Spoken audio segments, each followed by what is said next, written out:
Coming up on Citrus TV News live at 6. 3 Syracuse University professors make a historic scientific find. And Democratic candidates face off in another political debate. And a big announcement for Harry Potter fans. All that and more, Citrus TV News starts right now.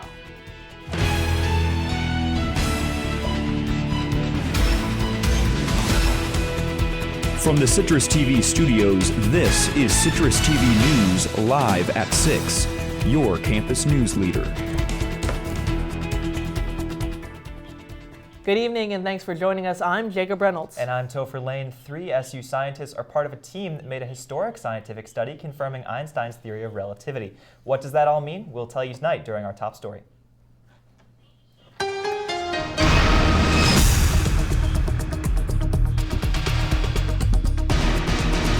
Three SU scientists played a major role in a historic scientific discovery announced today. Physicists worked with the LIGO observatory to detect gravitational waves, proving Einstein's theory of general relativity correct.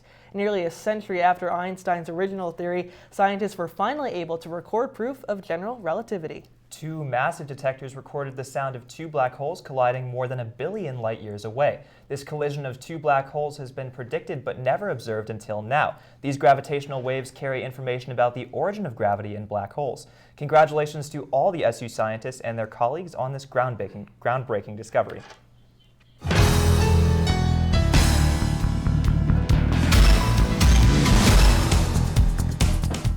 SU students and faculty are encouraged to take the climate assessment survey online. The university hopes the survey will gather information about the learning environment and diversity at SU. You can take the survey online or on paper at the Shine and Goldstein Student Centers until March 11th. Those who take part can enter their names for a random drawing of prizes. With Valentine's Day right around the corner, First Year Players is selling Valograms for SU students to buy for their Valentine or just embarrass their friends. FYP is offering a selection of songs to choose from and will go anywhere on campus to sing. You can purchase a Valogram for $5 in Shine. The Valograms will be delivered Friday from 12 to 4. Topher, I'm going to send you one of those. The university singers have certainly been busy lately. Currently, they are preparing for a prestigious international choral competition this May, in addition to a performance in New York's St. Peter's Church. Here's Noah Wolf with the story. Following a tune-up concert in New York's St. Peter's Church, the university singers will be traveling to Bulgaria this May to perform in the European Grand Prix, a competition between elite choirs. In fact, only 6 ensembles worldwide were invited. It's an incredible opportunity and one that we didn't really expect. You know, the students were marvelous and earned the chance to go back. Competing internationally is something that the singers do not take lightly. Their meticulous preparation consists of intense regular practices and work that goes beyond the classroom. 3 times a week, Monday, Wednesday, Friday, we practice for an hour and 20 minutes on those days, and sometimes on weekends. This isn't the first time that the university singers have performed off campus. Recently, they've traveled all across the United States performing in major cities, and last year they even took a trip to France. This means the world to me because not only do we get to go internationally on tour, but also we get to see other cultures who enjoy singing as much as we do. Clearly, the singers are well prepared and excited to go. Backed by the Syracuse community, they have a vast support network behind them. For Citrus TV, I'm Noah Wolf. Coming up after the break-in, update on the Ferguson case. And the U.S. Congress takes strong actions against North Korea. And a massive fight in a Mexico jail breaks out into a deadly fire. All that and more. Citrus TV News live at 6. We'll be right back. How you doing? My name's... Squad cam. You can see that today's whiteout conditions are still in the area as people are taking a walk over the dome for tonight's basketball game. You can expect wind chills in the -20s if you're heading to the game, but will the Arctic blast remain for the weekend? I'll let you know coming up after the break. How you doing? My name's Steve. My family's lived in this neighborhood for years. Recently things got so tight we had to go to our local food bank for help. I lost a lot of sleep worrying about what the neighbors might think.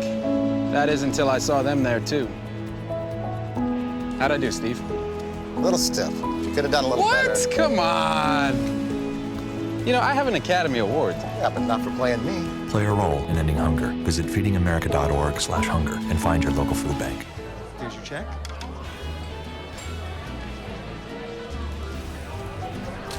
Oh, you got it. You know, since I got rid of my car, I really enjoy walking. Okay. God, no. Getting pulled over for buzz driving could cost you around $10,000 in fines, legal fees, and increased insurance rates. Oh, you're home early. You live with your mom? That'll set your game back a few years. Buzzed, busted, and broke. Because buzz driving is drunk driving. Huntington.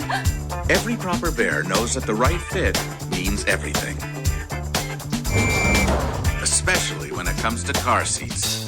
Oh, really? I just did what any bear would do. So know for sure that your child is in the right car seat for their age and size. I like it. To learn more, visit safercar.gov/the right seat. Oh, hello there. Oh, where's that bear? So, I'm kind of new here, but I've noticed a trend. My human does this funny thing where she goes around and gets all my toys, and then she hides them in that basket by the door. You know, but it's always the same basket, and it's always in the same place. And then she acts so surprised when I find them, but, you know, she's putting them in the same basket. Again. It's like, hello, that's where you put it last time. You were the worst at hide and go seek.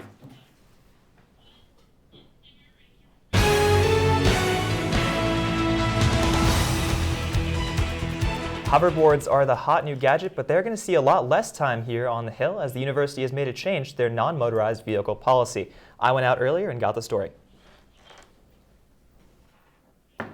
A recent change to SU policy has affected the way some students get around campus. Hoverboards, the popular holiday gift, were banned by the university in recent weeks because of the danger they pose. Hoverboards, in the current state of technology, actually pose a pretty significant fire risk. There have been several documented incidences around the country with new hoverboards where either folks riding them have experienced the hoverboard spontaneously catch fire, or when charging them, they've spontaneously caught fire, or after charging them and putting them into a closet or into a storage area, spontaneously catching fire. And the right thing to do for Syracuse is to say they're not okay for our property. Syracuse joins the dozens of universities from across the country to ban hoverboards and collaborated with other schools to make the decision. We're not compelled to make a decision like this, but once we started to look at the data with regards to the number of incidences that have occurred, and you can just go on YouTube and put hoverboard to fire and you'll see hundreds of cases where hoverboards have caught fire. The evidence is there that the technology just isn't ready for use in a mass occupancy location. Hoverboards have been the cause of many severe fires in which the batteries igniting turns this into this. Now, students who used to be able to ride their hoverboards around academic buildings and dorms are no longer allowed to even possess their hoverboard on campus. SU will try and have discussions on the ban to explain to students why it's the case. But by and large, we'll have opportunities for DPS officers and fire safety officers to have one-on-one communications and conversations with folks about this. The goal is not to be overbearing or overburdening, but to educate folks that at this point in time these just aren't safe for use on our campus. Not many students have been seen riding around campus on a hoverboard since the ban has been put into place, which leads to the question, is it because of the ban or because of the weather? Topher Lane, CitrusTV News.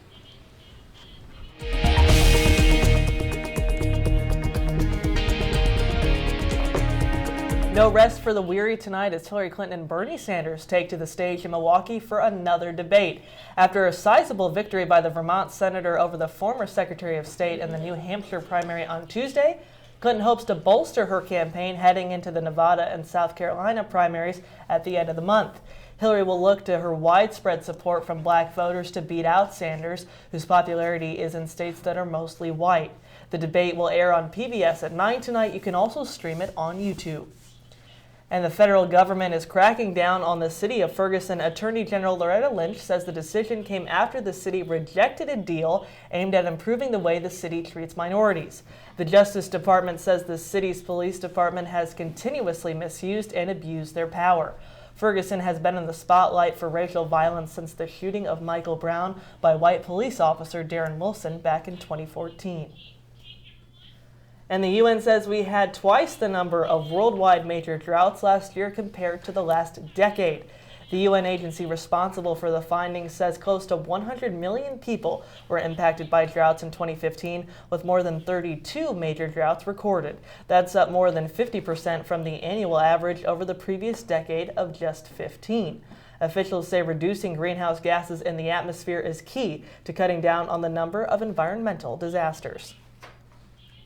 And the last 4 occupiers of a national nature preserve in Oregon surrendered today. The group seized a national wildlife refugee nearly 6 weeks ago, demanding that the government turn over the land to locals. The group's leader, Amon Bundy, had already been jailed for leading the occupation at the end of January. The 4 that surrendered today were the last holdouts of the original group. More than a dozen people have been arrested in connection with the occupation.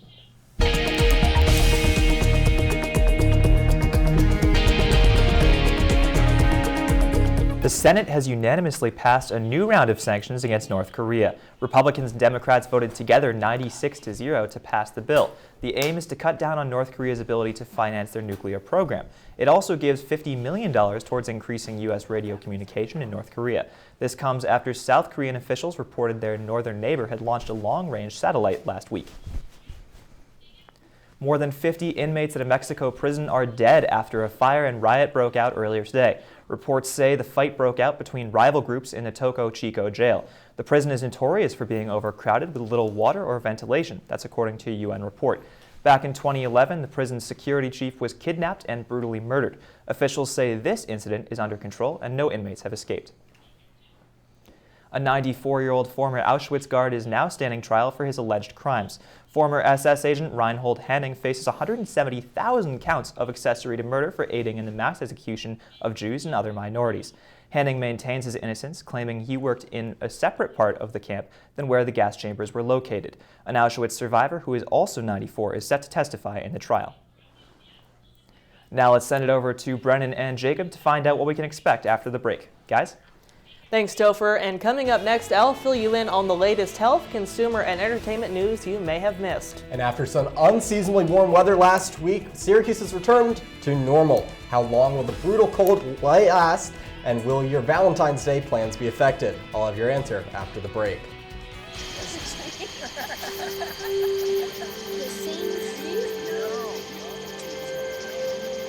Psst, they're coming. Places, everybody. Light check. 1, 2, 1, 2. Everything looks good on our end. And lights. Come alive with the forest. Visit discovertheforest.org to find a forest near you.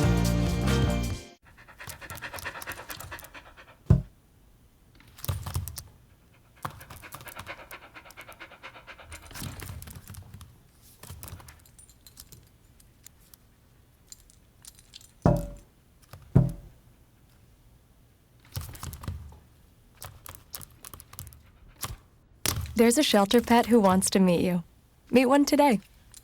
Visit theshelterpetproject.org. Adopt. Thank you, dear. Oh, you're very supple. Just like I was at your age. Back then, I was a sex expert. Used to call me the buttered biscuit. I know about birth control, too. So you can ask me anything, baby. Bedsider.org has birth control information and a lot more. And it's... Have you had sex in this car yet?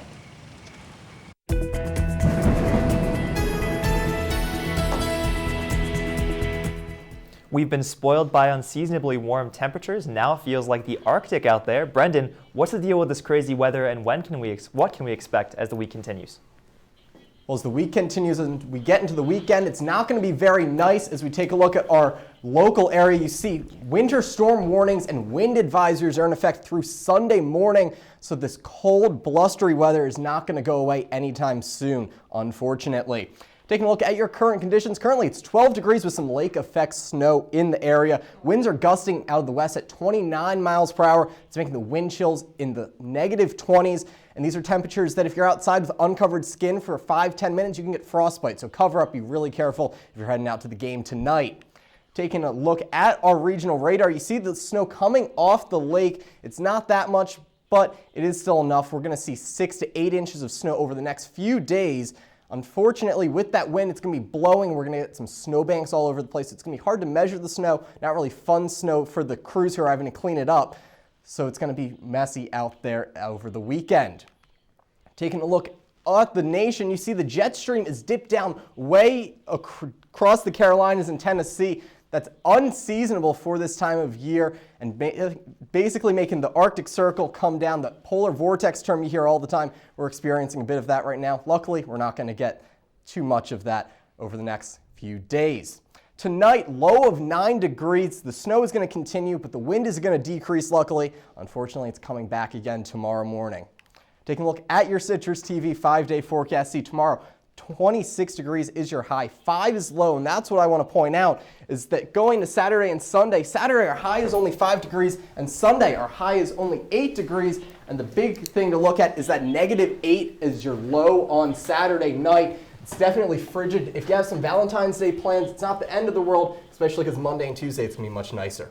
So, Brendan, good plan, bad plan to travel for Valentine's Day weekend?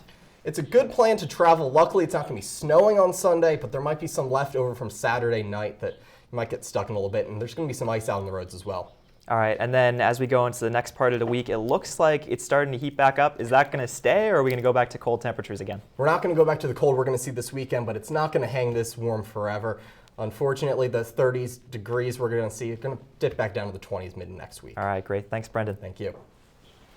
And now we turn to our ICYMI segment where we fill you in on all the entertainment, consumer, and health news you may have missed. Jake, what's happening today? Thanks, Topher. Johns Hopkins University Hospital is the first institution in the country to receive approval to conduct organ transplants for HIV-positive patients. The patients will receive transplants from other HIV-positive donors.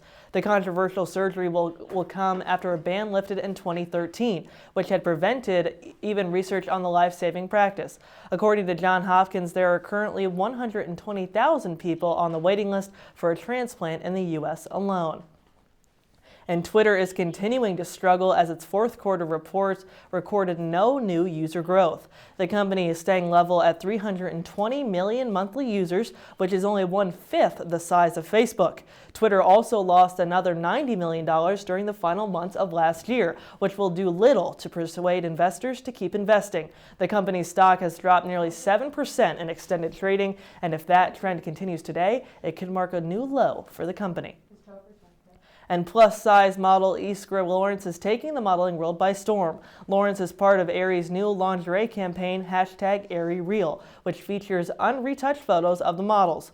Lawrence is a size 14 and a spokesperson for NEDA, the National Eating Disorder Association. Lawrence will be making appearances at Aerie stores in college towns nationwide to speak about body positivity. Well, no matter your size, you certainly look great. And Harry Potter fans rejoice, a new script book version of the Harry Potter and the Cursed Child play will be in stores in July of this year. The play, which picks up where Book 7 ended with Harry and his friends as adults and parents, will premiere in London on July 30th. Fans around the world can pick up the book version the next day. J.K. Rowling's original 7 Harry Potter books have sold more than 400 million copies worldwide. And Harry Potter fans aren't the only ones getting a new addition to their book clubs. Bruce Springsteen just announced the release of his memoir. The rock legend's book, entitled Born to Run, will be released September 27th. The book is a candid take on his childhood in New Jersey, his rise to fame, and his inspiration and struggles as an artist. It is estimated this book deal is worth well into the millions, and I'm sure people will be racing in the streets to get a copy. And pop star Gwen Stefani is going to make some waves at the Grammy Awards this Monday. Target has announced it's sponsoring a live music video by Stefani during the awards ceremony. The Hollaback Girls singer will be performing a new single, Make Me Like You, during the video. The song will be released tomorrow. And Burger King is going to the dogs, well, the hot dogs, that is. The chain announced that starting on February 23rd, they will begin selling hot dogs at every U.S. location. Other fast food brands like Dairy Queen and Sonic Drive-In sell hot dogs, but Burger King will be the largest chain to offer hot dogs as a menu item. The move comes as the company is hoping to keep up with McDonald's all-day breakfast and Wendy's 4 for $4 deal. And now let's turn it over to Eric Simon for your latest sports news. Eric, what have you got?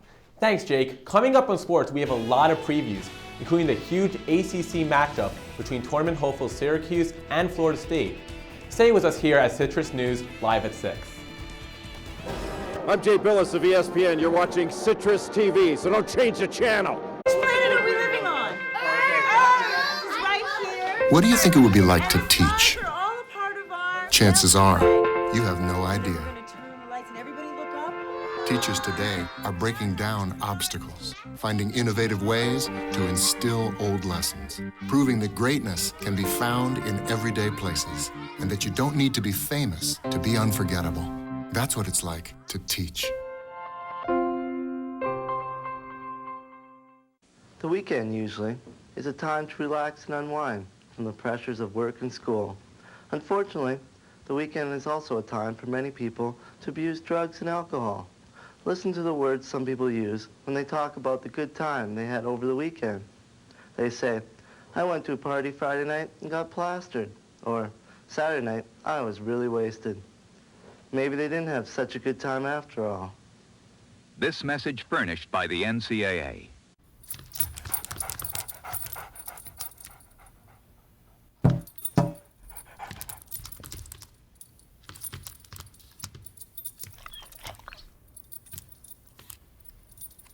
There's a shelter pet who wants to meet you.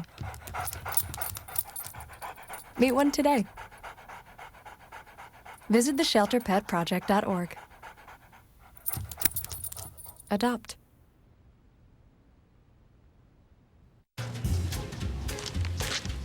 Really?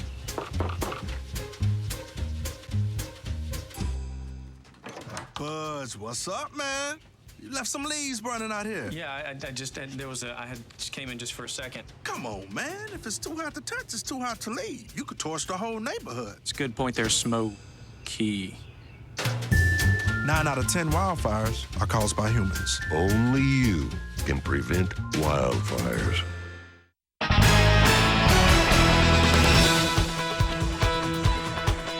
Syracuse men's lacrosse is preparing for their 100th season, and we are just 2 days away from the opener against Siena on Saturday. But some are already questioning the team's playoffs hopes, and even a trip to the national championship. Graduation, we're not even thinking about national championships. We're thinking about Siena and really focusing on trying to get better every week. We even talk to them almost on a daily basis in practice as far as talking about the drills that we're doing and why we're doing them and what skills we want to improve on. And so it's a game-by-game basis as far as our mental attitude.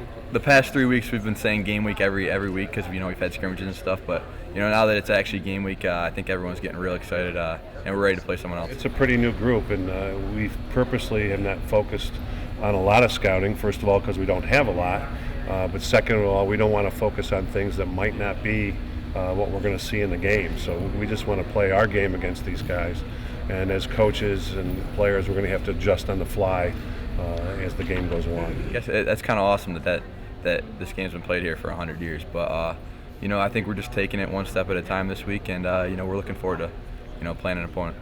Syracuse tennis heads to Yale for their 5th match of the season, looking to remain undefeated. Dana Hagab and Gabriella Knutson are both undefeated in their singles matchups. In last matchup against Tulane, Knutson defeated her opponent in just 2 sets, winning both 6-1, and Hagab lost her first set 6-4, won the next 6-2, and her opponent Meredith Maltby forced another game, but Hagab came up on top 7-5. They will face the Bulldogs tomorrow at noon. Now let's dish out to basketball as number 22 Syracuse women's team heads to Virginia. Looking to improve their impressive 18-6 record, this season Syracuse won their last game against Georgia Tech 71-52, with Alex Peterson leading the Orange with 22 points. Not only have the Orange been scoring, but they have been getting the job done defensively, leading the nation in turnover margin with an 11.42 average against opponents. They play tonight at 7 o'clock at the John Paul Jones Arena. Heading over to the men's side, basketball faces Florida State at 7. Before tip-off, Hoops for the Stars will be highlighted on the court, honoring over 150 local youths. This is the 8th year in a row Syracuse Basketball and National Grid Foundation are working to keep local youth interested in academics, sports, and to help the youth stay out of trouble. The goal is to help every kid in Syracuse area realize their potential and live their dreams. After the ceremony, the men's basketball team takes the court. SU has been red hot, in fact 6-2 since the return of Coach Boeheim. Today, they look to win their 4th game in a row against a young Florida State team that is led by freshman Malik Beasley and Dwayne Bacon. Michael Banjay has been the star for Syracuse this year, leading the ACC in steals and 6th in scoring and points. This is the 4th and final game of a 4-game homestand before they head to Boston College for a Valentine's Day matchup. Okay, thank you. So now, big game tonight for SU tournament hopes, trying to keep them alive. 2 winnable games, I think, this weekend. Who do you got tonight? Tonight I have Syracuse. I think it's going to be a very close game, kind of like it has been the last 2 games. Florida State, very young team, very energetic, but I do see Syracuse at home taking over. All right, thanks, Eric. After the break, find out what you should be expecting to wear to class tomorrow. Citrus TV News will be right back.